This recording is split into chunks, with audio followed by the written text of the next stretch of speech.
ये जना पर्युपासते तेषां नित्याभियुक्तानां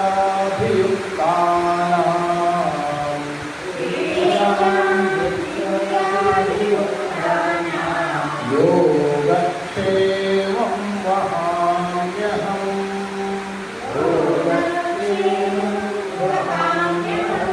सर्वधर्मान् परित्यज्य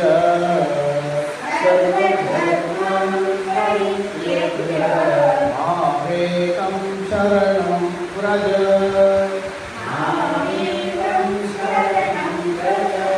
अहं त्वा सर्वपापेभ्यः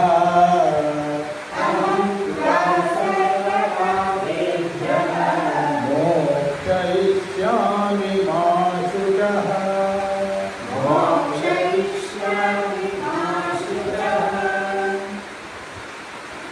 ಮೊದಲನೆಯ ಶ್ಲೋಕದಲ್ಲಿ ಭಗವಂತ ನಮ್ಮ ಉದ್ಧಾರವನ್ನು ನಾವೇ ಮಾಡಿಕೊಳ್ಳಬೇಕು, ನಮಗಾಗಿ ಬೇರೆಯವರು ಯಾರಾದರೂ ಕೂಡ ಪ್ರಯತ್ನ ಮಾಡಿದರೆ ಅದು ನಮಗೆ ಲಾಭದಾಯಕವಲ್ಲ.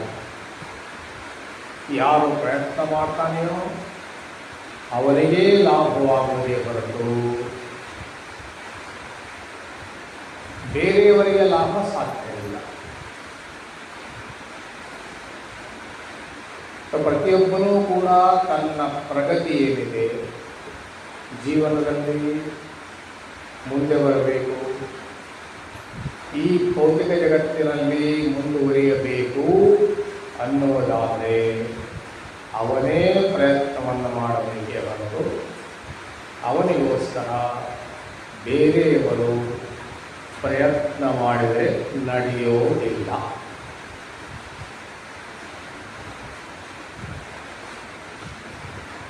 ಅದಕ್ಕಾಗಿ ಸಹಾಯಕವಾಗಿ ನಮ್ಮ ಹತ್ರ ಇರುವಂತಹದ್ದು ನಮ್ಮದೇ ಆದಂಥ ಮನಸ್ಸು. ಆ ಮನಸ್ಸು ಮಾಡಿದರೆ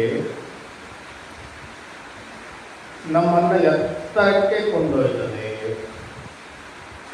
ಆಗ ಅದೇ ಮನಸ್ಸು ನಮ್ಮನ್ನು ಪ್ರಪಾತಕ್ಕೂ ಕೂಡ ತಳ್ಳಬಹುದು. ಬಂಧಾಯ ವಿಷಯಾಸಕ್ತಂ ಅಂತ ಹೇಳಿದ್ರು. ವಿಷಯಾಸಕ್ತ ಮನಸ್ಸು ಏನಿದೆ ಅದು ಪುನಃ ಬಂಧನಕ್ಕೆ ಒಳಗೆ ಮಾಡುತ್ತದೆ.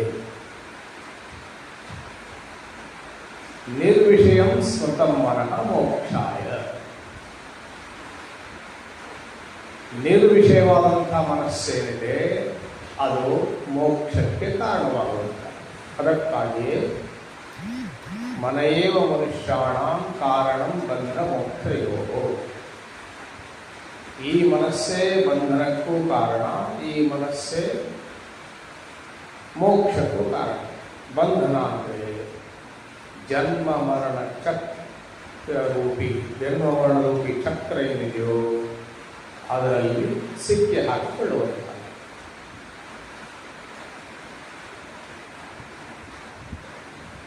ನಾನೇ ಸಾಧಿಸಬೇಕು, ನಾನೇ ಪ್ರಯತ್ನ ಮಾಡಬೇಕು, ಅದಕ್ಕಾಗಿ ನನ್ನ ಹತ್ತಿರ ಅಂದರೆ ನನಗೆ, ಮನುಷ್ಯನಿಗೆ, ಮನುಷ್ಯ ಮಾತ್ರರಿಗೆ ಒಂದು ವಿಶೇಷ ಉಪಕರಣವನ್ನು ಭಗವಂತ ಒದಗಿಸಿದ್ದಾರೆ. ಅದು ಅಂದರೆ ಕರ್ಮ. ಆ ಕರ್ಮದಿಂದ ಮನುಷ್ಯ ತನ್ನನ್ನು ಆಕಾಶದ ಎತ್ತರಕ್ಕೂ ಒಯ್ಯಬಹುದು, ತಲಾತಲಕ್ಕೂ ಒಯ್ದು ಹಾಕಬಹುದು. ಅವೇ ಕರ್ಮಗಳಿಂದ. ಆ ಕರ್ಮದಲ್ಲಿ ನಿನಗೆ ಅಧಿಕಾರ. ಒಂದು ಪರಿಸ್ಥಿತಿ ನಮ್ಮ ಎದುರಿಗೆ ಬಂದಾಗ ಆ ಪರಿಸ್ಥಿತಿಯ ನಿವಾರಣೆಗಾಗಿ ಕರ್ಮವನ್ನು ಮಾಡಬಹುದು, ಮಾಡದೆಯೂ ಇರಬಹುದು, ಬೇರೆ ರೀತಿಯಾಗಿಯೂ ಮಾಡಬಹುದು. ಆದರೆ ಒಮ್ಮೆ ಫಲವನ್ನು ಕೊಡುವುದಕ್ಕೆ ಪ್ರಾರಂಭ ಮಾಡಿದ ಮೇಲೆ ಅದು ನಮ್ಮನ್ನು ಬಿಡೋದಿಲ್ಲ, ಅದನ್ನು ಭೋಗಿಸಿಯೇ ತೀರಬೇಕು.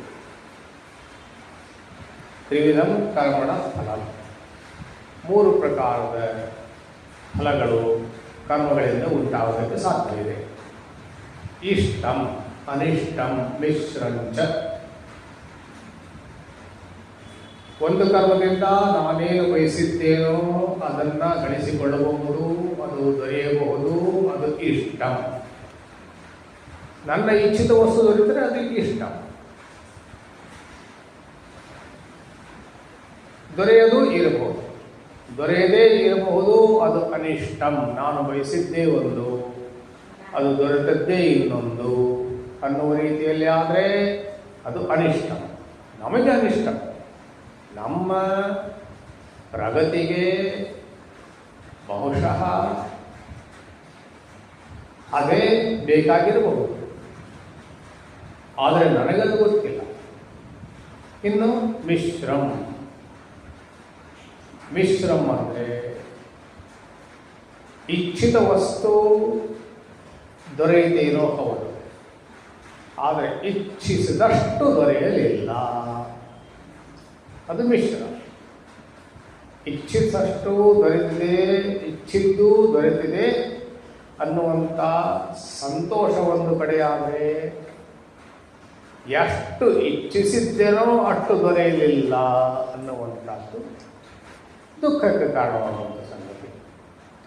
ಈ ರೀತಿ 3 ಪ್ರಕಾರದ ಕರ್ಮಗಳು ಒಬ್ಬ ಮನುಷ್ಯನಿಗೆ ಸಿಗುವುದಕ್ಕೆ ಸಾಧ್ಯ. ಆದರೆ ಅದು ಇಷ್ಟವೋ, ಅದು ಅನಿಷ್ಟವೋ, ಅದು ಮಿಶ್ರವೋ, ಆ ಫಲವನ್ನು ನಾನು ಭೋಗಿಸಿಯೇ ತೀರಬೇಕು. ಅದೇ ಸಮಯದಲ್ಲಿ ಕರ್ಮಗಳನ್ನು ಮಾಡುವಾಗ ಆ ಕರ್ಮದ ಫಲದಲ್ಲಿ ಅಥವಾ ಫಲದ ಮೂಲಕವಾಗಿ ಅಥವಾ ಫಲದ ಪ್ರತಾಪವಾಗಿ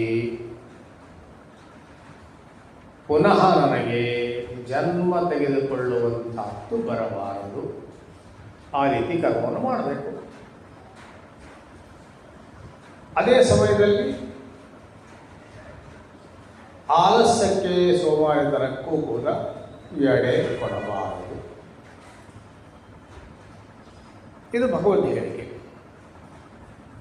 ಈಗ ಪ್ರಶ್ನೆ ಬಂದದ್ದು, ಕರ್ಮವನ್ನು ಮಾಡಬೇಕು, ಫಲವನ್ನು ಭೋಗಿಸಿಯೇ ಬೇಕಾಗ್ತದೆ, ಭೋಗಿಸಲೇಬೇಕಾಗ್ತದೆ, ಭೋಗಿಸದೆ ನಡೆಯುವುದಿಲ್ಲ. ಆದರೆ ಆ ಫಲ ನಮಗೆ ಅಂಟಿಕೊಳ್ಳದಿರುವ ಹಾಗೆ, ಪುನಃ ಆ ಫಲ ನಮ್ಮನ್ನು ಜನ್ಮ ತೆಗೆದುಕೊಳ್ಳುವುದಕ್ಕೆ ವಿವಶ ಮಾಡದ ಹಾಗೆ ಕರ್ಮವನ್ನು ಮಾಡಬೇಕಾದ್ರೆ ಹೇಗೆ? ಅದನ್ನು ಭಗವಂತ ಹೇಳಿದ,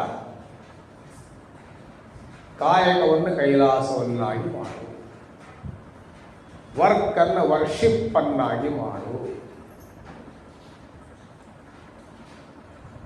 ಆ ಕಾಯಕ ಅನ್ನುವಂಥದ್ದು ಒಂದು ಪೂಜೆ, ತದೇವ ಈಶ್ವರ ಪೂಜನಂ. ಇದರ ಮೂಲಕ ನಾನು ಭಗವತ್ ಪೂಜೆಯನ್ನು ಮಾಡ್ತಾ ಇದ್ದೇನೆ. ಈ ಒಂದು ಅವಕಾಶವನ್ನು ಭಗವಂತ ನನಗೆ ಒದಗಿಸಿದ್ದಾನೆ, ಇಂಥ ವಾಣಿಯನ್ನು ನನಗೆ ಕೊಟ್ಟಿದ್ದಾನೆ. ತನ್ಮೂಲಕ ಆ ವಾಣಿಯ ಮುಖಾಂತರ ಅದೇ ಪರಮಾತ್ಮನ ಗುಣಗಾನವನ್ನು ಮಾಡುತ್ತೇನೆ, ಅವನ ಕೀರ್ತಿಯನ್ನು ಹೊಗಳುತ್ತೇನೆ, ಅವನ ಚರಿತ್ರೆಯನ್ನು ಹೊಗಳುತ್ತೇನೆ ಅನ್ನುವಂಥ ರೀತಿಯಲ್ಲಿ ಮಾಡಿದ್ದಾದರೆ ಆವಾಗ ಅಂಥ ಕರ್ಮಗಳಿಂದ ಬಂಧನ ಉಂಟಾಗುವುದಿಲ್ಲ. ಆ ರೀತಿ ಮಾಡಿ. ಇದು ನಮ್ಮ ಮಾನವ ಮಾತ್ರರಿಗೆ, ನಮ್ಮ ಜೀವರುಗಳಿಗೆ, ಅದರಲ್ಲಿ ಮನುಷ್ಯ ಮಾತ್ರರಿಗೆ ಹೇಳಿರುವಂಥದ್ದು. ಭಗವಂತ ಹೇಳಿ ಏನೋ ಆಯಿತು. ಹಾಗಾದರೆ ದೈವದ ಕಡೆಯಿಂದ ನಮಗೆ ಏನು ದೊರೆಯುವಂಥದ್ದು? ಹಾಗಾದರೆ ಭಗವದ್ ಪಾತ್ರ ಇಲ್ಲವೇ ಇದರಲ್ಲಿ ಅನ್ನುವಂಥ ಪ್ರಶ್ನೆಯು ಬರಬಹುದು. ಅಥವಾ ಸಾಮಾನ್ಯ ವ್ಯವಹಾರದಲ್ಲಿ ನೋಡಿದರೆ ನನ್ನ ಹಿಂದೆ ಪರಿವಾರವಿದೆ, ಆ ಪರಿವಾರವನ್ನು ನಾನು ಪೋಷಿಸಬೇಕು. ಒಂದು ಉದ್ಯೋಗವನ್ನು ಮಾಡ್ತಾ ಇದ್ದೇನೆ, ಆ ಉದ್ಯೋಗವನ್ನು ಕೂಡ ಕಾಯ್ದುಕೊಳ್ಳಬೇಕು.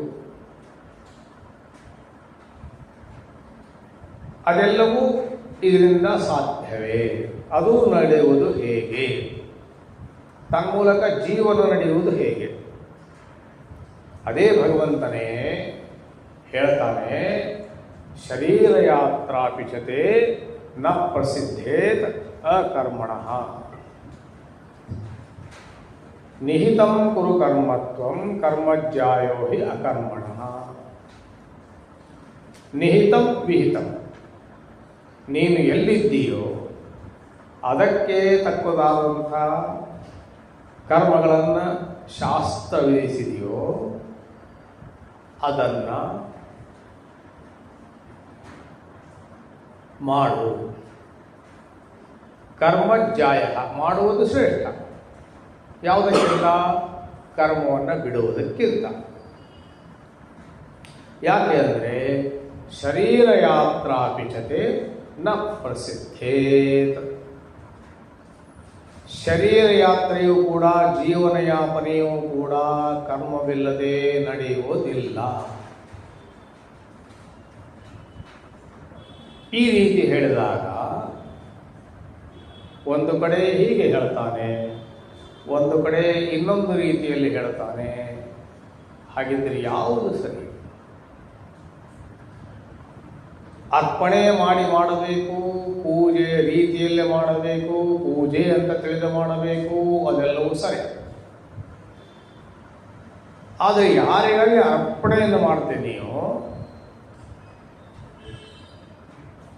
ಅವನ ಪಾತ್ರವೇನಿದರಲ್ಲಿ ಒಂದು ಸಹಜವಾದಂಥ ಪ್ರಶ್ನೆ ಬರ್ತದೆ. ಅದಕ್ಕೆ ಈ ಮುಂದಿನ ಶ್ಲೋಕಗಳಲ್ಲಿ ಭಗವಂತನ ಆಶ್ವಾಸನೆ. ಮೇಲೆ ಹೇಳಿದ ರೀತಿಯಲ್ಲಿ ನೀನು ಜೀವನವನ್ನು ನಡೆಸಿದ್ದಾದರೆ ನಿನಗೆ ಬೇಕಾದದ್ದನ್ನು ನಾನು ಕೊಡುತ್ತೇನೆ. ಅದನ್ನು ಹೇಳ್ತಾ ಇರೋದು. ಅನನ್ಯಾಶ್ಚಿಂತಯಂತೋ ಮಾಂ ಯೇ ಜನಾ ಪರ್ಯುಪಾಸತೆ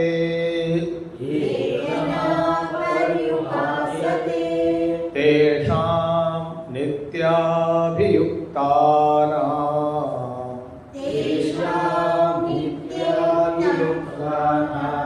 ಯೋಗಕ್ಷೇಮಂ ವಹಾಮ್ಯಹಂ.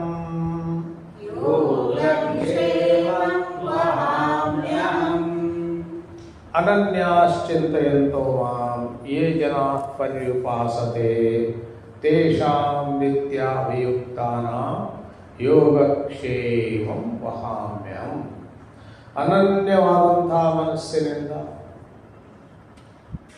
ನನ್ನನ್ನು ಯಾರು ಚಿಂತನೆ ಮಾಡ್ತಾರೆಯೋ, ನನ್ನ ಚಿಂತನೆಯನ್ನು ಮಾಡ್ತಾರೆಯೋ ಅಂತಹ ನಿತ್ಯಯುಕ್ತರ ಯೋಗಕ್ಷೇಮಗಳನ್ನು ನಾನೇ ವಹಿಸಿಕೊಳ್ಳುತ್ತೇನೆ. ಇದು ಭಗವದ್ ಆಶ್ವಾಸನೆ. ಆದರೆ ಶಕ್ತಿ ಏನಿದೆ? ಶಕ್ತಿ ಏನಿದೆ ಅಂದರೆ ಅನನ್ಯಾಶ್ಚಿಂತಯಂತಹ. ಅನನ್ಯ ಅಂದರೆ ಏನು? ಅನ್ಯಾಶ್ರಯಾಣಾಂ ತ್ಯಾಗ ಅನನ್ಯತ. ಅನ್ಯ ಆಶ್ರಯಗಳ ತ್ಯಾಗವನ್ನು ಬಿಟ್ಟು ಅನ್ಯ ಆಶ್ರಯಗಳ ಭರವಸೆಯನ್ನು ಬಿಟ್ಟು ಕೇವಲ ಒಬ್ಬ ಪರಮಾತ್ಮ, ಅವನದೇ ಭರವಸೆ, ಅವನ ಮೇಲೆಯೇ ವಿಶ್ವಾಸ, ಅದು ಅನನ್ಯತೆ. ಅನ್ಯ ಆಶ್ರಯ ಅಂದರೆ ಏನು? ಯಾವುದಾದ ಒಂದು ಕೆಲಸವಾಗಬೇಕಾದ್ರೆ ನಾವುಗಳು ಯೋಚನೆ ಮಾಡ್ತೇವೆ, ಈ ಕೆಲಸ ಆಗಬೇಕಾಗಿದೆ, ಹೇಗೆ ಆಗೋದಕ್ಕೆ ಸಾಧ್ಯ? ಯಾರಿಂದ ಈ ಕೆಲಸವನ್ನು ಮಾಡಿಸಿಕೊಳ್ಳುವುದಕ್ಕೆ ಸಾಧ್ಯ? ಯಾರು ನಮಗಾಗಿ ಈ ಕೆಲಸವನ್ನು ಮಾಡಿ ಕೊಡಬಲ್ಲರು? ಅಥವಾ ಸಿಂಪಲ್ ಆಗಿ ಹೇಳೋದ್ರೆ ಯಾರನ್ನು ಹಿಡಿಯೋಣ? ಈ ಕೆಲಸ ಆಗಬೇಕಂದ್ರೆ ಯಾರನ್ನು ಹಿಡಿಬೇಕು?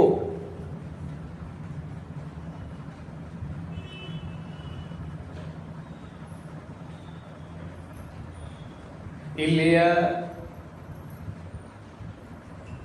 ಕಾರ್ಪೊರೇಟರ್ ಹಿಡಿಬೇಕು, ಅಥವಾ MLA ಹಿಡಿಬೇಕು, MP ಹಿಡಿಬೇಕು, ಮಂತ್ರಿಗಳನ್ನು ಹಿಡಿಬೇಕು,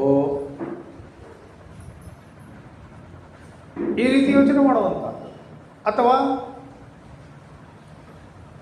ಜನಬಲ ಅಥವಾ ಧನಬಲ, ಇವೆಲ್ಲವೂ ಆಶ್ರಯಗಳೇ. ನನ್ನ ಕೈಯಲ್ಲಿ ಹಣ ಇದೆ, ನಾನು ಸಾಧಿಸಬಲ್ಲೆ, ಈ ಹಣದಿಂದ ಸಾಧಿಸಬಲ್ಲೆ. ಇದರರ್ಥ ಏನು? ಇದು ಹಣದ ಆಶ್ರಯ.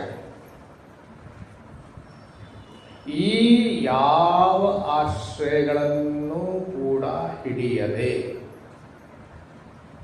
ಕೇವಲ ಒಬ್ಬ ಪರಮಾತ್ಮನನ್ನು ನಾನು ಹಿಡಿತೇನೆ. ತೇಲಿಸೋ ಇಲ್ಲ ಮುಳುಗಿಸೋ, ತೇಲಿಸ್ತೀಯೋ ಮುಳುಗಿಸ್ತೀಯೋ ನೀನೇ ನನಗೆ ಗತಿ. ಬನೇತೋ ರಘುವರಕ್ಕೆ ಬನೆ, ಬಿಗಡೇತೋ ಭರಪೂರ್. ಗೋಸ್ವಾಮೀಜಿ ಹೇಳ್ತಾರೆ, ಬನೇತೋ ರಘುವರಕ್ಕೆ ಬನೆ, ಬಿಗಡೇತೋ ಭರಪೂರ್, ಮೇಲೇತೋ ಗಿರಿಧರ ಗೋಪಾಲ ಅಂತ ಹೇಳಿದ್ರು. ದೂಸರಾನ ಕೋಯಿ,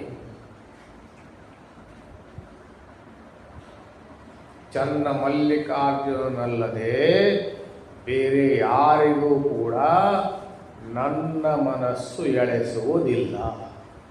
ಇದು ಅನನ್ಯತೆ. ಇದಕ್ಕೆ ಹೇಳ್ತಾರೆ ಅನನ್ಯತೆ. ಇನ್ನು ಇನ್ನೊಂದು ಅನನ್ಯತೆಯ ಬಗ್ಗೆ ಶ್ರೀ ಭಗವಂತನೇ ರಾಮಾಯಣದಲ್ಲಿ ಶ್ರೀ ಹನುಮಾನ್ಜಿಗೆ ಹೇಳ್ತಾನೆ. ಅಲ್ಲಿ ಅನನ್ಯತೆಯ ಒಂದು ವ್ಯಾಖ್ಯೆಯನ್ನು ಕೊಡ್ತಾರೆ. ಅನನ್ಯತೆ ಅಂದರೆ ಏನು ಅಂತ. ಸೋ ಅನನ್ಯ ಜಾಕೆ ಹಸಿ ಮತಿ ನಟರೈ ಹನುಮಂತ, ಮಯ ಸೇವಕ ಸಚರಾಚರ ರೂಪ ಸ್ವಾಮಿ ಭಗವಂತ. ಸೋ ಅನನ್ಯ ಜಾಕೆ ಹಸಿ, ಅವನನ್ನು ಅಂಥವನನ್ನು ಅನನ್ಯ ಅಂತ ತಿಳಿದೆವು. ಯಾರವನು? ಎಂಥವನವನು?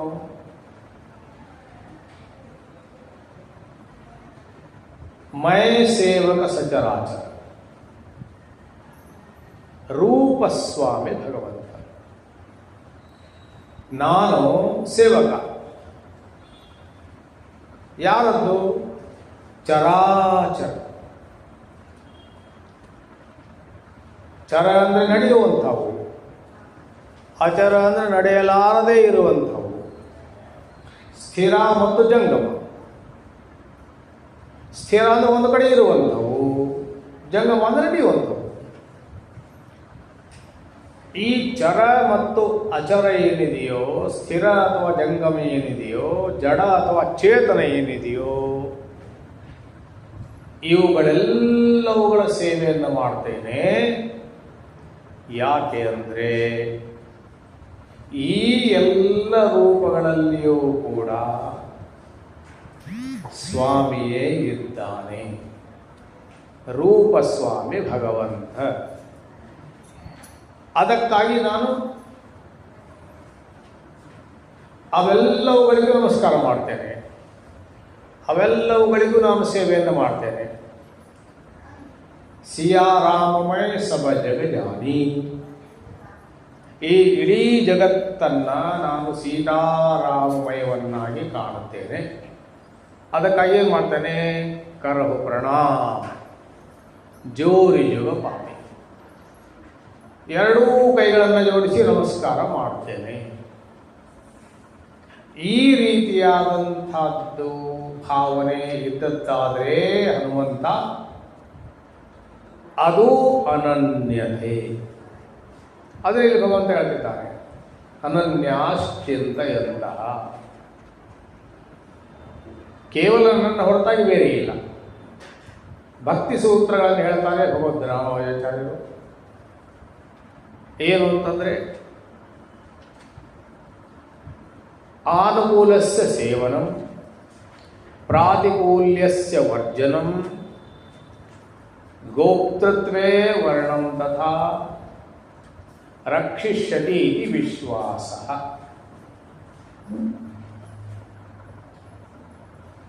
ಅಂದರೆ ಆನುಕೂಲ್ಯಸ್ಯ ಸೇವನ.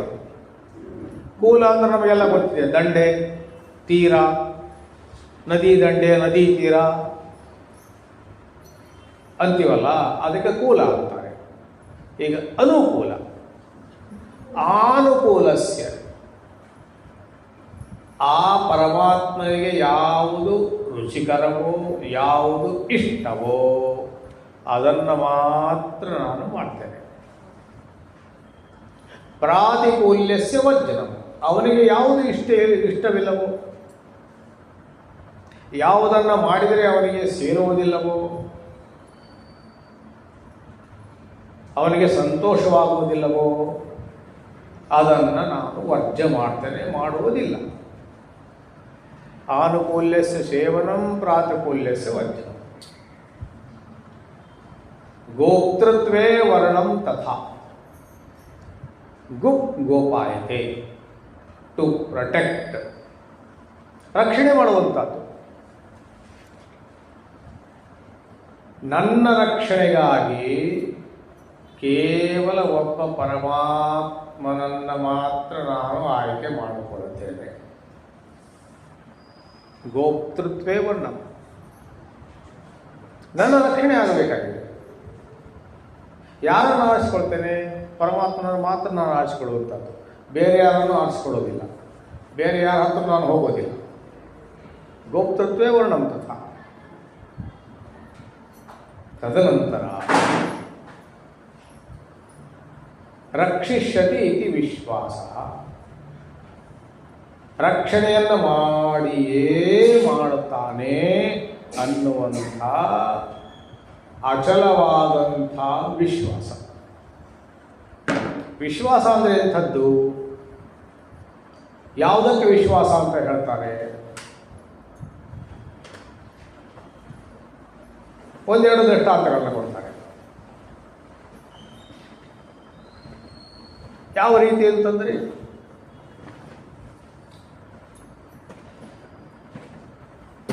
ಬೆಳಗಿನ ಬ್ರಾಹ್ಮಿ ಮುಹೂರ್ತದಲ್ಲಿ ಹಕ್ಕಿಗಳು ಚಿಲಿಪಿಲಿ ಹುಟ್ಟೋದಕ್ಕೆ ಪ್ರಾರಂಭ ಮಾಡಿದ್ರೆ ಬೆಳಗಾಗುತ್ತದೆ ಅನ್ನುವಂಥ ವಿಶ್ವಾಸ.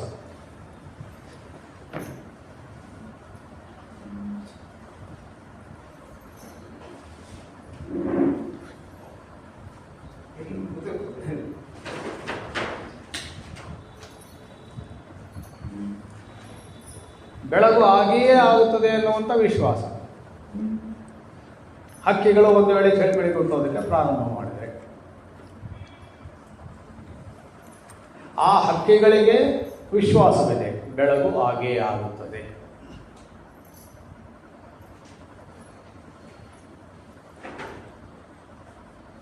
ಇನ್ನು ಇನ್ನೊಂದು ವಿಶ್ವಾಸವನ್ನು ಹೇಳ್ತಾರೆ. ವಿಷು ಆಸ, ಆಸ ಅಂದ್ರೆ ಬಾಣ, ವಿಶ್ ಪ್ರವೇಶನೆ, ಪ್ರವೇಶ ಮಾಡುವಂಥದ್ದು. ವಿಶ್ವಾಸದ ಸ್ವರೂಪ ಹೇಗೆ ಅಂತಂದರೆ, ಯಾರಾದರೂ ಬಾಣದಿಂದ ಹೊಡೆದರೆ ಅದು ಹೋಗಿ ಹೇಗೆ ನಾಟಿಕೊಳ್ಳುತ್ತದೆಯೋ ಆ ರೀತಿಯಾಗಿ ಗುರುಗಳ ವೇದಾಂತದ ವಾಕ್ಯಗಳು ನನ್ನ ಚಿತ್ತದಲ್ಲಿ ನಾಟಬೇಕು. ಹಾಗೆ ನಾಟಿದ್ದಾದರೆ ಅದು ವಿಶ್ವಾಸ. ಅಂಥ ವಿಶ್ವಾಸವಿದ್ದಾಗ ಮಾತ್ರ ಏನನ್ನು ಬೇಕಾದರೂ ಸಾಧಿಸಬಹುದು. ಅದನ್ನು ರಾಮಾನುಜಾಚಾರ್ಯರು ಹೇಳ್ತಾರೆ, ಇದು ಭಕ್ತಿ ಸೂತ್ರಗಳು. ಇಲ್ಲಿಯೂ ಭಗವಂತ ಅದನ್ನೇ ಹೇಳುವುದು, ಅನನ್ಯಾಶ್ಚಿಂತೆಯಂತಹ ಮಾಂ. ಯಾರನ್ನ? ಮಾಂ ಅಂದರೆ ಪರಮಾತ್ಮನನ್ನ. ಶ್ರವಣಂ ಕೀರ್ತನಂ ಸ್ಮರಣಂ ವಿಷ್ಣೋ, ಅರ್ಚನಂ ವಂದನಂ ಪಾದಸೇವನಂ ದಾಸ್ಯಂ ಸಖ್ಯಂ ಆತ್ಮನಿವೇದನಂ. ಈ ರೀತಿಯಾದಂಥ 9 ವಿಧದ ಭಕ್ತಿಗಳನ್ನು ಶ್ರೀಮದ್ ಭಾಗವತದಲ್ಲಿ ಹೇಳ್ತಾರೆ. ಶ್ರೀ ಪ್ರಹ್ಲಾದ್ಜಿಗೆ ಹೇಳ್ತಾನೆ ಅದನ್ನು. ಶ್ರವಣಂ ಕೀರ್ತನಂ ಸ್ಮರಣಂ ವಿಷ್ಣೋ.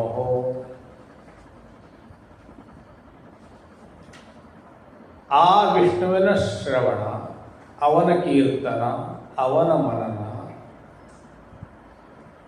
ಅರ್ಚನಂ ಅವನದೇ ಅರ್ಚನೆ, ಪಾದಸೇವನಂ ಅವನ ಪಾದಸೇವನವನ್ನೇ, ಸಖ್ಯವನ್ನು ಕೂಡ ಅವನ ಜೊತೆಗೆ, ಆತ್ಮನಿವೇದನ ಕೊನೆಗೆ ಸಮರ್ಪಣೆ ಅವನಿಗೆ. ಈ ಆತ್ಮನಿವೇದನ ಸ್ವರೂಪ ಎಂಥದ್ದು ಅಂತಂದರೆ ಶ್ರೀಧರ ಸ್ವಾಮಿಗಳು ಹೇಳ್ತಾರೆ ಭಾಷ್ಯದಲ್ಲಿ. ಏನು ಅಂದರೆ, ನಿಮ್ಮಗಳ ಹತ್ತಿರ ಪ್ರಾಣಿಗಳಿವೆ, ಎತ್ತನ್ನು, ಹಸುವನ್ನು, ಆಕಳನ್ನು ಸಾಕಿದ್ದೀರಿ, ಕುರಿಯನ್ನು, ಆಡನ್ನು, ನಾಯಿಯನ್ನು ಸಾಕಿದ್ದೀರಿ. ಈಗ ಅವುಗಳ ಎಲ್ಲ ಪ್ರಕಾರದ ಪಾಲನೆ, ಪೋಷಣೆ ಮುಂತಾದವುಗಳೆಲ್ಲದರ ಹೊಣೆ ನಿಮಗೆ. ಅದನ್ನು ನೀವು ಮಾಡ್ತೀರಾ. ಅವುಗಳಿಗೆ ಕಾಯಿಲೆ ಕಸಾಲೆ ಬಂದರೆ ಡಾಕ್ಟರ್ ಹತ್ರ ತೆಗೆದುಕೊಂಡು ಹೋಗುವಂಥದ್ದು ಅಥವಾ ಡಾಕ್ಟರನ್ನೇ ಕರೆಸುವಂಥದ್ದು ಎಲ್ಲವನ್ನು ಮಾಡುವುದು. ಈಗ ಆ ಪ್ರಾಣಿಗಳನ್ನು ಮಾರಿ ಆಯಿತು. ಆ ಪ್ರಾಣಿಗಳನ್ನು ಮಾರಿಯಾದ ಮೇಲೆ ಅವುಗಳ ಪಾಲನೆ, ಪೋಷಣೆಯ ಚಿಂತನೆಯನ್ನು ನೀವುಗಳು ಮಾಡ್ತೀರೋ.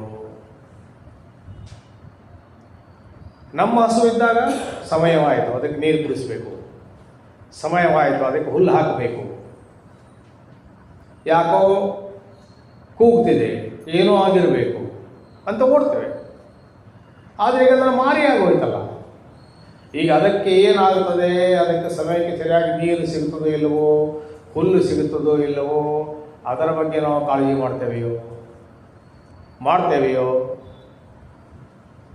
ಇಲ್ಲ. ಯಾಕೆ? ಈಗ ನಮ್ಮ ಹತ್ರ ಇಲ್ಲ. ಅದು ನಮ್ಮದಾದಾಗ ನಾವು ಮಾಡ್ತಾ ಇದ್ದೀವಿ. ಅದೇ ರೀತಿ ಒಮ್ಮೆ ನಾನು ನನ್ನನ್ನು ಪರಮಾತ್ಮನಿಗೆ ಸಮರ್ಪಣೆ ಮಾಡಿಕೊಂಡ ಮೇಲೆ ನನ್ನ ಬಗೆಗಿನ ಚಿಂತೆ ಅವನು ಮಾಡುವುದು. ಈಗ ನನಗೆ ಅದರ ಪರಿವೇ ಇಲ್ಲ, ಅವನೇ ಮಾಡ್ತಾನೆ.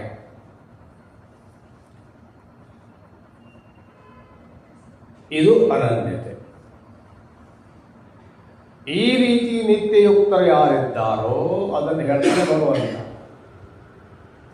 ಅಂಥವರಿಗೆ ಏನು ಬೇಕೋ ಅದೆಲ್ಲವನ್ನು ನಾನೇ ಒದಗಿಸಿ ಕೊಡುತ್ತೇನೆ. ಇಲ್ಲಿ ಯೋಗ ಅಂದರೆ ಯೋಗಾಸನ ಅಂತದ್ದಲ್ಲ.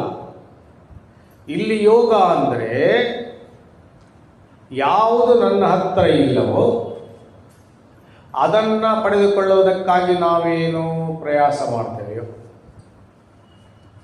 ಏನು ಆಯಾಸ ಪ್ರಯಾಸಗಳನ್ನು ಮಾಡ್ತೇವೋ, ಏನು ಪ್ರಯತ್ನಗಳನ್ನು ಮಾಡ್ತೇವೋ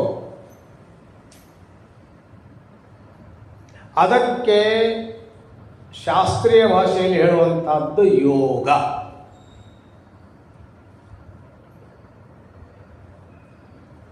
ಇನ್ನು ಯಾವ ವಸ್ತುವನ್ನು ಗಳಿಸಿಕೊಂಡೆವೋ ಅದರ ರಕ್ಷಣೆಯ ಚಿಂತೆಯನ್ನು ಮಾಡುವಂತಹದ್ದು ಕ್ಷೇಮ.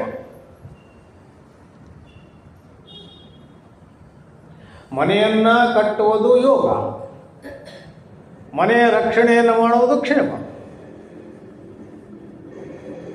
ಹಣವನ್ನು ಸಂಪಾದಿಸುವುದು ಯೋಗ, ಹಣದ ರಕ್ಷಣೆಯ ಚಿಂತೆಯನ್ನು ಮಾಡುವುದು ಕ್ಷೇಮ. ಈ ಎರಡನ್ನು, ಈ ಯೋಗ ಮತ್ತು ಕ್ಷೇಮಗಳನ್ನು ನಾನು ವಹಿಸಿಕೊಳ್ಳುತ್ತೇನೆ. ಇದು ಭಗವದ್ ಆಶ್ವಾಸನೆ. ಗೋಸ್ವಾಮೀಜಿ ಕಾಶಿಯಲ್ಲಿದ್ದಾಗ ರಾಮಾಯಣದ ಕಥೆಯನ್ನು ಮಾಡ್ತಾ ಇದ್ದರು, ಪ್ರವಚನವನ್ನು ಮಾಡ್ತಾ ಇದ್ದರು. ಒಂದು ಬಾರಿ ಏನಾಗಿದೆ, ಮಲಗಿದ್ದಾರೆ ಗುಡಿಸಲಿನಲ್ಲಿ. ಅವರ ಹತ್ರ ಏನು ನಿಲ್ಲವೇ ಇಲ್ಲ. ಏನೋ ಒಂದು ಜೋಳಿಗೆ ಕಮಂಡಲು ಕೂಡ ಇತ್ತೋ ಇಲ್ಲೋ ಗೊತ್ತಿಲ್ಲ. ಆದರೆ ಯಾರೋ ಕಳ್ಳರಿಗೆ ಹೇಳ್ಕೊಡ್ತಾರೆ, ಹೋಗಿ ಕಳುವು ಮಾಡ್ಕೊಂಡು ಬನ್ನಿ. ಈಗ ಅವರು ಹೋಗ್ತಾರೆ. ಇವರು ಮಲಗಿದ್ದಾರೆ ಆರಾಮವಾಗಿ. ಆ ಕಳ್ಳರು ಹೋದರೆ ಅವರ ಗುಡಿಸಲಿನ ಬಾಗಿಲ ಮುಂದೆ ಇಬ್ಬರು ತರುಣರು ಕಾವಲು ಕಾಯ್ತಾ ಇದ್ದಾರೆ, ಬಿಲ್ಲು ಬಾಣ ಹಿಡ್ಕೊಂಡು. ಒಬ್ಬನು ನೀಲ ವರ್ಣದವನು, ಇನ್ನೊಬ್ಬನು ಗೌರ ವರ್ಣದವನು. ಮೇಘಶ್ಯಾಮಲ ವರ್ಣದವನು ಒಬ್ಬನು, ಶ್ವೇತವರ್ಣದವನು ಒಬ್ಬನು, ಕೆಂಪು ಬಣ್ಣದವನು ಒಬ್ಬನು. ಈ ಬಾಗಿಲ ಇಲ್ಲ, ಹಿಂದಿನ ಬಾಗಿಲಕ್ಕೆ ಹೋಗೋಣ. ಅಲ್ಲಿ ಹೋದ್ರೆ ಅಲ್ಲೂ ಇಬ್ಬರಿದ್ದಾರೆ. ಸರಿ, ಕಿಟಕಿಯ ಮೂಲಕ ಪ್ರವೇಶ ಮಾಡೋಣ. ಅವಾಗೆಲ್ಲ ಕಿಟಕಿಗಳು ಅಂತಂದ್ರೆ ಅವಕ್ಕೆ ಸರಳ ಇರ್ತವಲ್ಲ, ಇರ್ತಿರಲಿಲ್ಲ. ಅಲ್ಲಿ ಹೋಗುತ್ತೇನೆ ಅಂದರೆ ಅಲ್ಲಿ ಇಬ್ಬರು ನಿಂತಿದ್ದಾರೆ. ಆ ಕಡೆ ಕಿಟಕಿಗೆ ಹೋಗೋಣ ಅಂದ್ರೆ ಅಲ್ಲಿ ಇಬ್ಬರು ನಿಂತುಕೊಂಡಿದ್ದಾರೆ. ಆಮೇಲೆ ಅವರೇ ಯೋಚನೆ ಮಾಡ್ತಾರೆ, ಸ್ವಲ್ಪ ಹೊತ್ತು ಕಳೆದ ಮೇಲೆ ಅವರಿಗೆ ನಿದ್ದೆ ಬರ್ತದೆ, ಆವಾಗ ನಾವು ಹೋಗೋಣ ಒಳಗೆ. ಇಷ್ಟೆಲ್ಲ ಮಾಡಿದ ಮೇಲೆ ಇಡೀ ರಾತ್ರಿಯೆಲ್ಲ ಇದೇ ರೀತಿ ಕಳೆಯಿತು.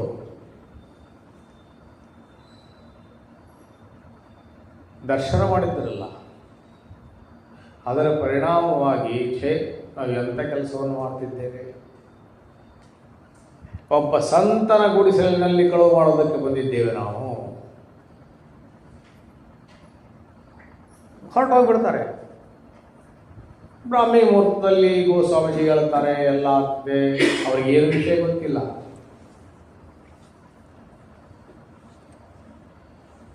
ಮಾರನೇ ದಿವಸ ಕಳ್ಳರು ಓಡಿ ಬರ್ತಾರೆ. ಓಡಿ ಬಂದು ಕ್ಷಮೆ ಕೇಳ್ತಾರೆ, ನಾವು ಈ ಮಾಡೋದಕ್ಕೆ ಬಂದಿದ್ದು, ದಯವಿಟ್ಟು ಕ್ಷಮಿಸಿಬಿಡಿ, ಮತ್ತೆ ಯಾಕೆ ತಗೊಂಡು ಹೋಗಲಿಲ್ಲ.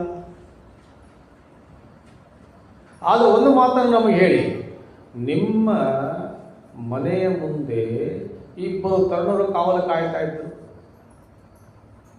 ಒಬ್ಬನು ನೀಲವರ್ಣದವನು, ಇನ್ನೊಬ್ಬನು ಗೌರವರ್ಣದವರು. ಯಾರವರು? ಬಿಲ್ಲು ಬಣ್ಣ ಹಿಡ್ಕೊಂಡು ಕಾಯ್ತಾ ಇದ್ರು, ಸುತ್ತಲೂ ಕಾಯ್ತಾ ಇದ್ರು. ಯಾರವರು? ಗೋಸ್ವಾಮೀಜಿ ಕಣ್ಣಲ್ಲಿ ನೀರು ಬರೋದಕ್ಕೆ ಪ್ರಾರಂಭ ಆಗ್ತದೆ. ನನ್ನ ಹತ್ರ ಇರೋದು ಒಂದು ರಾಮಾಯಣದ ಗ್ರಂಥ, ಒಂದು ಜೋಳಿಗೆ.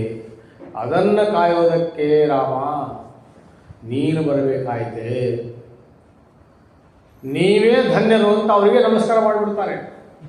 ದರ್ಶನವಾಯಿತು. ಇದು ಭಗವಂತನ ಆಶ್ವಾಸನೆ. ಯೋಗ ಮತ್ತು ಕ್ಷೇಮ ಏನಿದೆ ಅದನ್ನು ನಾನು ವಹಿಸಿಕೊಳ್ಳುತ್ತೇನೆ.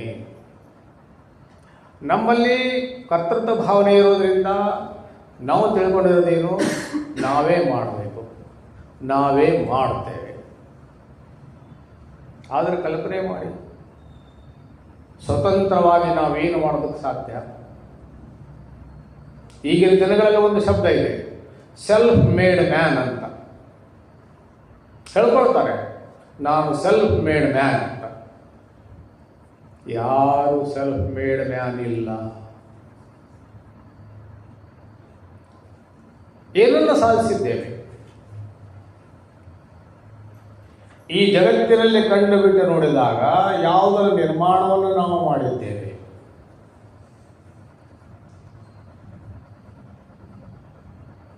ಪ್ರಕೃತಿ ಎಲ್ಲವನ್ನು ಮಾಡುತ್ತಿದೆ.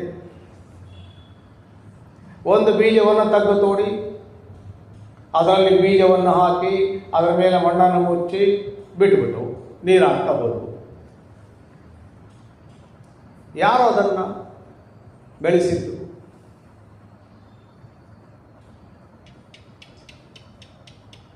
ಅದು ಮರವಾದ ಮೇಲೆ ಅದರಲ್ಲಿಯ ಹೂವು, ಕಾಯಿ ಮುಂತಾದವುಗಳ ನಿರ್ಮಾಣ ಮಾಡಿದವರು. ಇಷ್ಟೊಂದು ವಿಜ್ಞಾನ ಮುಂದುವರೆದಿದೆ, ಲೇಟೆಸ್ಟ್ ಟೆಕ್ನಾಲಜಿಗಳೆಲ್ಲ ಬಂದಿದೆ. ಇಲ್ಲಿಯವರೆಗೆ ಯಾವುದೇ ಒಂದು ಪ್ರಯೋಗಾಲಯ ಲ್ಯಾಬೊರೇಟರಿಯಲ್ಲಿ ಒಂದು ಕಾಳನ್ನಾದರೂ ತಯಾರು ಮಾಡಿದ್ದು ಕೇಳಿದ್ದೀರೋ? ಯಾವುದೇ ಒಂದು ಕಾಳು, ಅದು ಅಕ್ಕಿಯೋ, ಗೋಧಿಯೋ, ರಾಗಿಯೋ, ಸಾಸಿವೆಯೋ ಕೇಳಿದ್ದೀರೋ?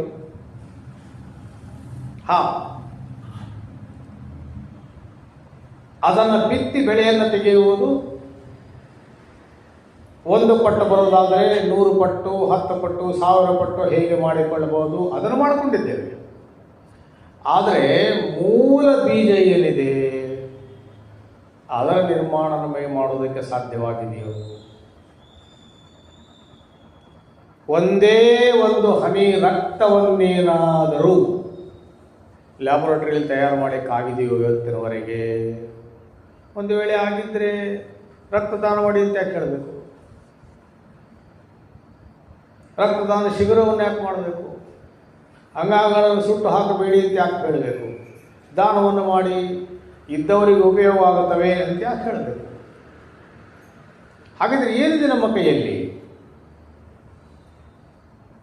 ಎಲ್ಲವನ್ನೂ ನಾನು ನಿನಗಾಗಿ ಮಾಡಿ ಇಟ್ಟಿದ್ದೇನೆ ಭಗವಂತ ಹೇಳುವಂಥದ್ದು. ಸೃಷ್ಟಿಯ ಕ್ರಮವೂ ಕೂಡ ಹಾಗೆ.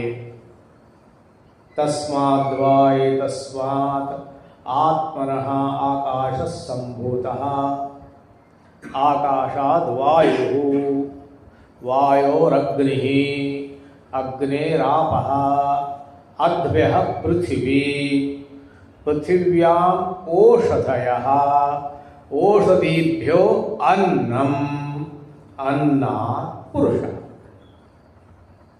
ಸೃಷ್ಟಿಯ ಕ್ರಮ ಇದು.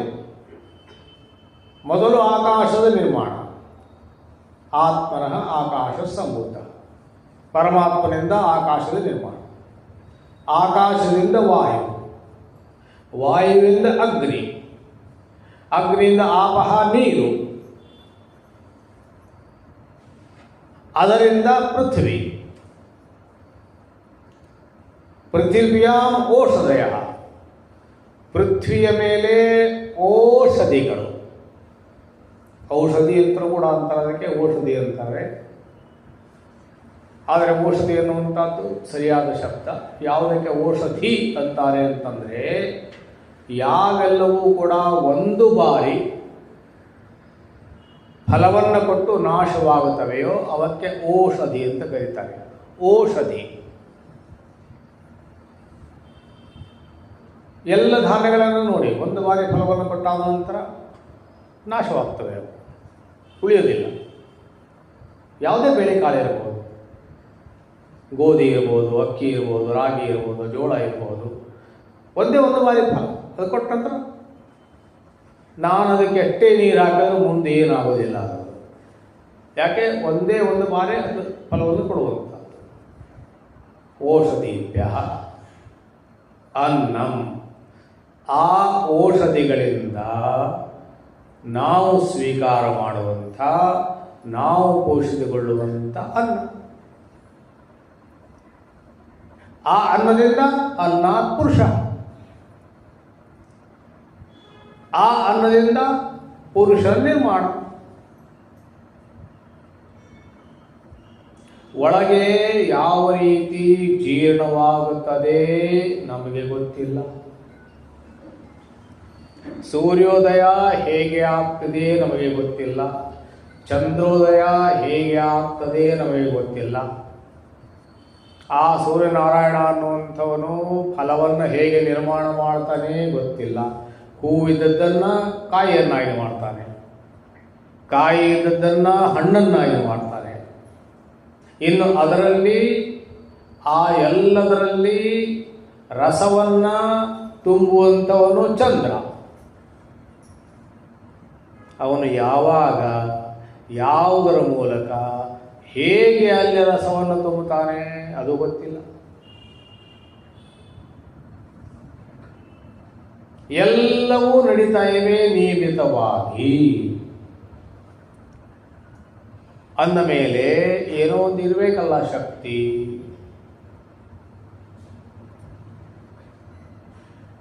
ಆ ಶಕ್ತಿಗೆ ತಲೆವಾಗು, ಅದರ ಚಿಂತನೆಯನ್ನ ಮಾಡು. ಭಗವಂತ ಹೇಳೋದು ಇದನ್ನ. ಮಾಂ ಚಿಂತೆಯಂತಹ ಅಂದರೆ ಕೇವಲ ಸಗುಣ ರೂಪ ಅಂತ ಅಲ್ಲ, ಅವನು ಮಾಡುತ್ತಿರುವಂತಹ ಸೃಷ್ಟಿಯನ್ನು ಯಾವ ರೀತಿ ನಿರ್ಮಾಣ ಮಾಡಿದ್ದಾನೆ. ಒಬ್ಬ ಕವಿ ಬರೀತಾನೆ, ಈ ಭವನವನ್ನು ನಿರ್ಮಾಣ ಮಾಡಿದ್ದಾನೆ, ಆದರೆ ಎಲ್ಲಿ ಕಂಬಗಳೇ ಕಾಣೋದಿಲ್ಲ. ಆ ಆಕಾಶ ಹೇಗೆ ನಿಂತಿದೆ ಅದೇ ಗೊತ್ತಿಲ್ಲ.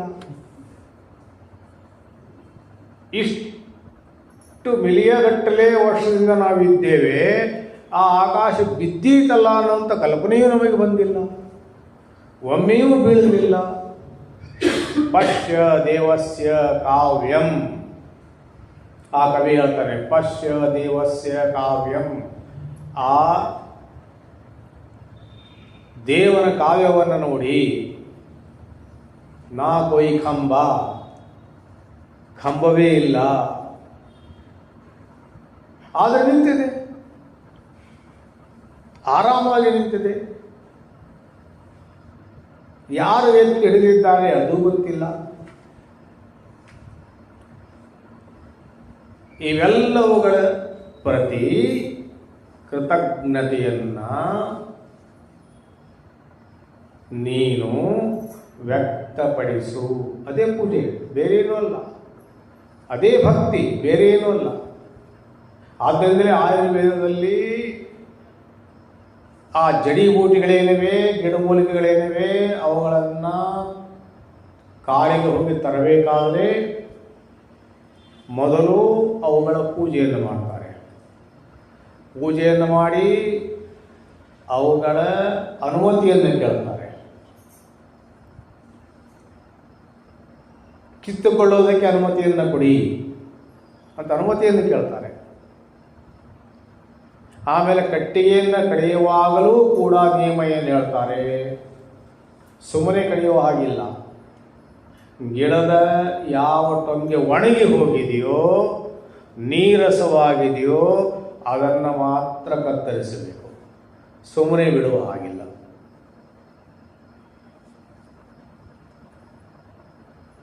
ಇವೆಲ್ಲವುಗಳ ಬಗೆಗೆ ಚಿಂತನೆಯನ್ನು ಮಾಡ್ತಾ ಇದ್ದರೆ ಅದು ನನ್ನ ಚಿಂತನೆಯೇ.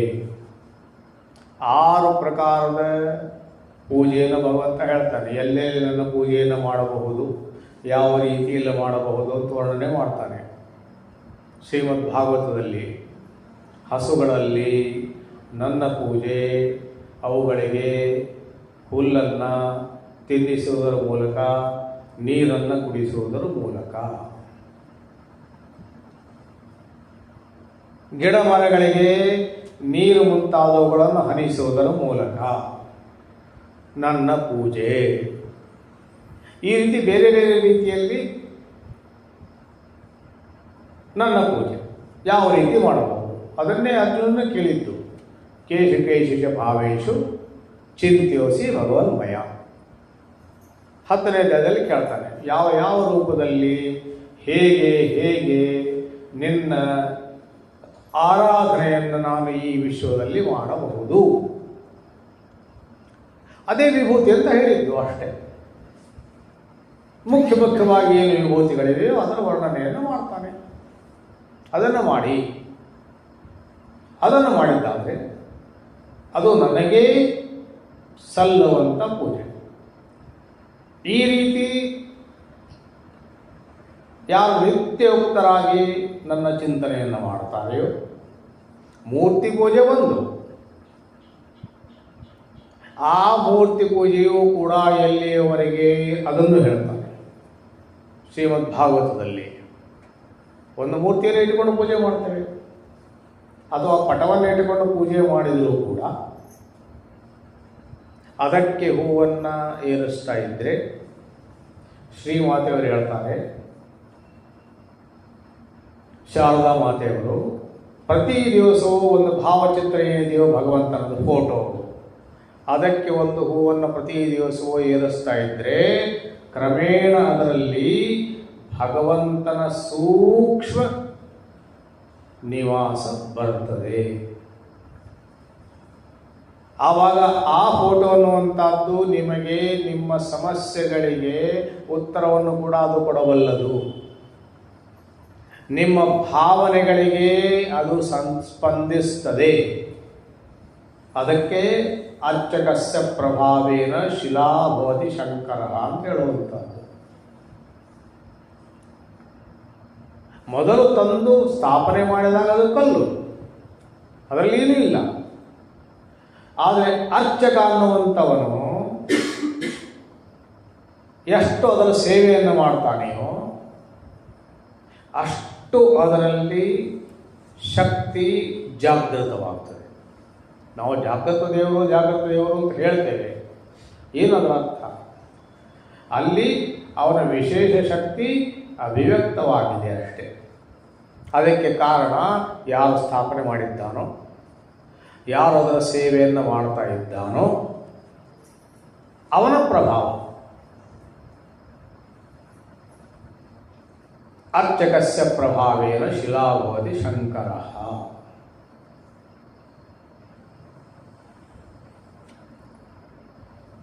ಈಗ ಈ ಮೂರ್ತಿಯಲ್ಲಿ ಪರಮಾತ್ಮನಿದ್ದಾನೆ ಅಂತ ತಿಳಿದು ನಾನು ಅರ್ಚನೆ ಸೇವೆಯನ್ನು ಮಾಡ್ತೇನೆ. ಈ ಮೂರ್ತಿ ಪೂಜೆ ಎಲ್ಲಿಯವರೆಗೆ ಅಂದರೆ ಭಗವಂತ ಹೇಳ್ತಾನೆ, ಈ ಮೂರ್ತಿಯಲ್ಲಿ ಇರುವಂಥ ಪರಮಾತ್ಮನೇನಿದ್ದಾನೆ ಅವನೇ ಎಲ್ಲದರಲ್ಲೂ ಇದ್ದಾನೆ, ಎಲ್ಲ ರೂಪದಲ್ಲೂ ಇದ್ದಾನೆ ಅನ್ನುವುದರ ಅನುಭವ ಬರದಿರುವವರೆಗೆ. ಒಂದು ವೇಳೆ ಬಂತು ಈ ಮೂರ್ತಿಯಲ್ಲಿರುವಂಥ ಭಗವಂತ ಎಲ್ಲ ಕಡೆಗೂ ಇದ್ದಾನೆ, ಎಲ್ಲ ರೂಪದಲ್ಲಿ ಇದ್ದಾನೆ ಅಂತ ಅನುಭವಕ್ಕೆ ಬಂತು, ಆಮೇಲೆ ಆ ಮೂರ್ತಿಯ ಅವಶ್ಯಕತೆ ಇಲ್ಲ. ಆದರೆ ಅಲ್ಲಿವರೆಗೆ ಬೇಕು. ನಮ್ಮ ಗುರುಗಳು ಹೇಳ್ತಾ ಇದ್ದಾರೆ, ಒಬ್ಬನು ಗಣಪತಿ ಸೇವೆ ಮಾಡ್ತಿದ್ದ, ಏನು ಬೇಕಾಗಿತ್ತೋ ಕೇಳ್ತಿದ್ದ, ಮಾಡ್ತಿದ್ದ, ಪ್ರತಿ ದಿವಸ ಮಾಡೋನು ಕೊನೆ ಏನಾಯಿತು ಅಂತಂದರೆ ಏನೂ ಆಗಲಿಲ್ಲ.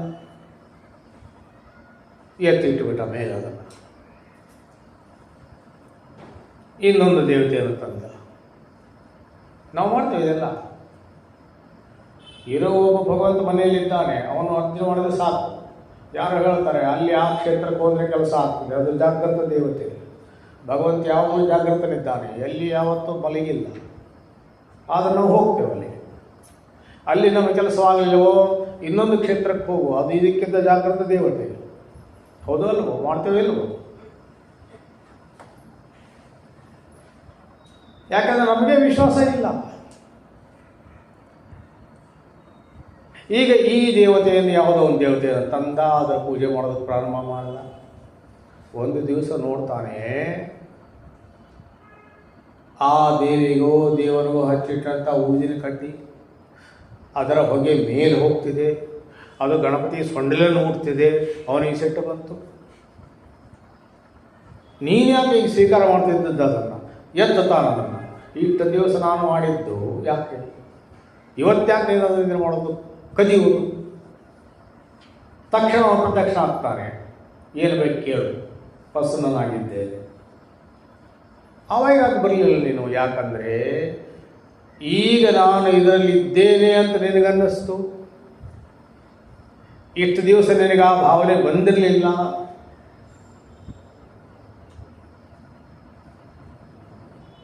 ಅದು ವಿಶ್ವಾಸ,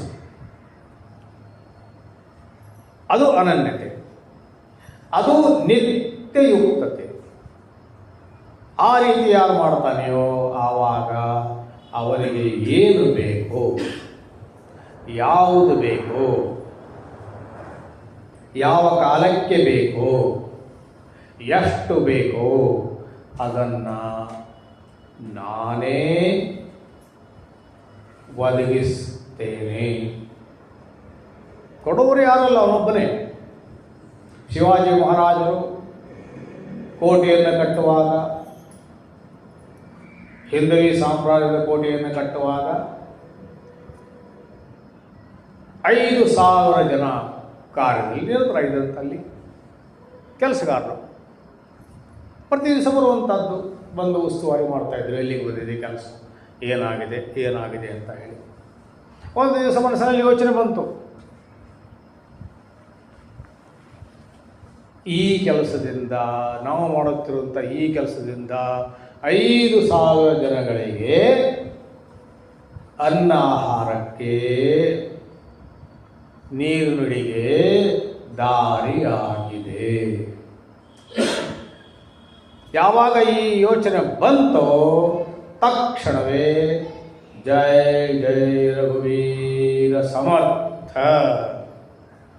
ಗುರುಗಳ ಪ್ರತ್ಯಕ್ಷರಾದರು. ಸಮರ್ಥ ರಾಮದಾಸರು ಗುರುಗಳಿಗೆ ನಮಸ್ಕಾರ ಮಾಡಿದ. ಅವರು ನೋಡ್ತಾರೆ ಆರಾಮಾಗಿ, ಅಲ್ಲಿ ಇಲ್ಲಿ ಎಲ್ಲ ನೋಡ್ತಾರೆ. ಅಲ್ಲಿ ಹೋಗುತ್ತಾರೆ, ಇಲ್ಲಿ ಹೋಗುತ್ತಾರೆ, ಹಿಂದೆ ಅವನು ಹೋಗುತ್ತಾನೆ, ಕೆಲಸದ ಪ್ರಗತಿಯನ್ನು ತೋರಿಸ್ತಾನೆ. ಒಂದು ಕಡೆ ಒಂದು ಬಂಡೆ ಬಿದ್ದಿರ್ತದೆ, ಆ ಬಂಡೆ ಹತ್ರ ನಿಂತುಕೊಳ್ತಾರೆ. ಒಬ್ಬನನ್ನು ಕರೀತಾರೆ, ಬಾಯಲ್ಲಿ ಈ ಬಂಡೆಯ ಒಡೆ. ಅವನೊಂದು 4 ಏಟು ಹಾಕ್ತಾನೆ ಜೋರಾಗಿ. 4 ಏಟು ಹಾಕಿದ ತಕ್ಷಣ ಒಂದು ತುಣುಕು ಹಾರಿ ಬಂತು. ಒಂದು ತುಣುಕು ಹಾರಿ ಬಂದ ತಕ್ಷಣ ಅದನ್ನು ಸಣ್ಣ ಕಪ್ಪೆ ಟಣ್ ಅಂತ ಹಾರಿ ಬಂತು ಹೊರಗೆ. ಅಲ್ಲಿ ಒಂದು ಸಣ್ಣ ತೂತಿದೆ, ಅಲ್ಲಿ 1-2 ಹನಿ ನೀರಿದೆ. ಆಹಾ ಶೋಭಾ! ಕೇವಲ ಜೀವಂತ ಪ್ರಾಣಿಗಳಿಗೆ ಮಾತ್ರವಲ್ಲ, ಈ ಜನರಿಗಲ್ಲ, ಕಲ್ಲಿನಲ್ಲೂ ಕೂಡ ನೀನು ಪ್ರಾಣಿಗೆ ನೀರನ್ನು ಇಟ್ಟಿದ್ದೀಯಾ. ಇಷ್ಟೇ ಯಾವಾಗ ಹೇಳಿದೋ ತಕ್ಷಣ ಅವನ ಕಾಲಿಗೆ ಬಿದ್ದು ಬಿಟ್ಟ. ಗೊತ್ತಾಯ್ತು ಅವನಿಗೆ. ಆವಾಗಲೇ ಹೇಳ್ತಾರೆ, ದಾತ ಏಕರ ಬಾಕಿ ಸಾರಿ ದುನಿಯಾ ಭಿಕಾರಿ. ಇದು ನೆನಪಿರಲಿ ಶೋಭಾ.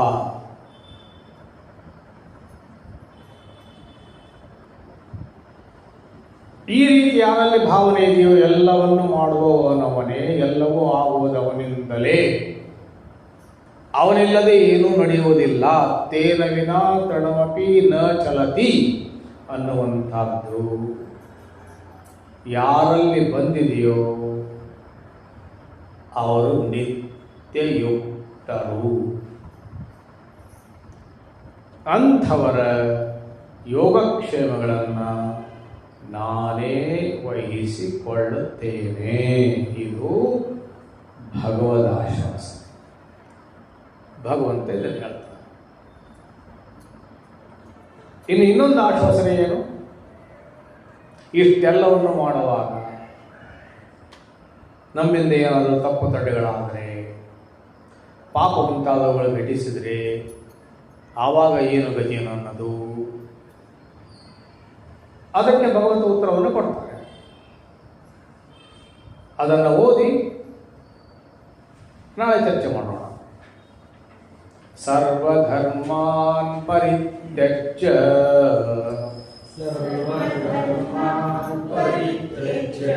ಮಾಮೇಕಂ ಶರಣಂ ವ್ರಜ.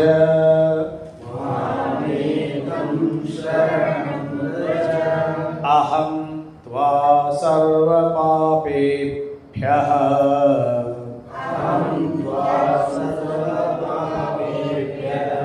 ಮೋಕ್ಷಯಿಷ್ಯಾಮಿ ಮಾ ಶುಚಃ.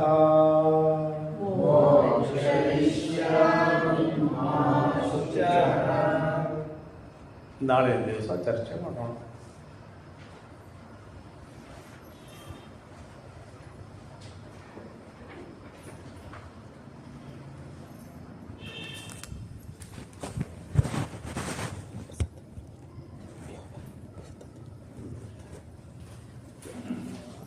जोशी ಚೆನ್ನಾಗಿ